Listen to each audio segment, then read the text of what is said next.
Blast নামে এক ভাইরাসে আক্রান্ত হয়ে নষ্ট হয়ে যাচ্ছে মেহেরপুরের গম ক্ষেত। ভাইরাসের কারণে সময় হবার আগেই গম পরিপক্ক হয়ে শীষে পচন ধরছে। কৃষি বিভাগ থেকে প্রয়োজনীয় পরামর্শ দেয়া হলেও তাতে কোনো কাজ হচ্ছে না বলে কৃষকদের অভিযোগ। মেহেরপুর প্রতিনিধি রেজানুল বাসার তাপসের পাঠানো রিপোর্ট।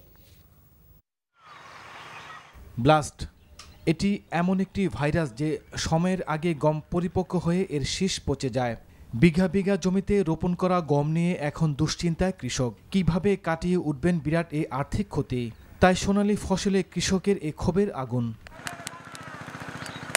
কৃষি বিভাগের হিসেবে চলতি মৌসুমে মেহেরপুর সদর, গাংনী ও মুজিবনগর উপজেলায় 17,855 হেক্টর জমিতে গম আবাদের লক্ষ্যমাত্রা ধরা হলেও আবাদ হয়েছে 13,875 হেক্টর জমিতে।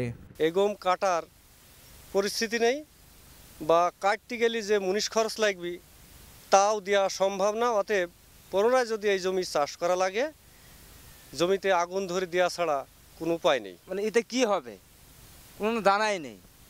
এরকম শুধু আমার না, এরকম প্রত্যেকটা ভুঁই এরকম হয়েছে। 1985 সালে ব্রাজিলেই প্রথমবারের মতো গম খেতে ব্লাস্ট ভাইরাস আক্রান্ত হয়। পরবর্তীতে এটি ছড়িয়ে পড়ে যুক্তরাষ্ট্র ও লাতিন আমেরিকার বিভিন্ন দেশে। তবে বাংলাদেশে ধানে এই ভাইরাস আক্রান্ত হলেও গম খেতে এই ভাইরাস আক্রান্ত হওয়ার নজির নেই। তাই সরজমিনে গিয়ে মাঠ পরিদর্শনের পাশাপাশি কৃষকদের পরামর্শ দেয়া হচ্ছে বলে জানালেন এই কৃষি কর্মকর্তা।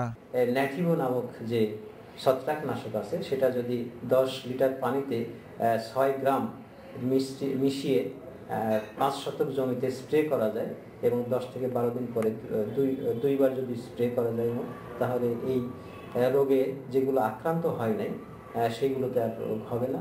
কৃষি বিভাগ থেকে যে পরামর্শ দেয়া হচ্ছে মাঠে তার প্রতিফলন পাচ্ছেন না বলে প্রান্তিক কৃষকদের অভিযোগ। তাই ক্ষতি পুষিয়ে উঠতে আর্থিক সহায়তা দেওয়ার দাবি কৃষকদের।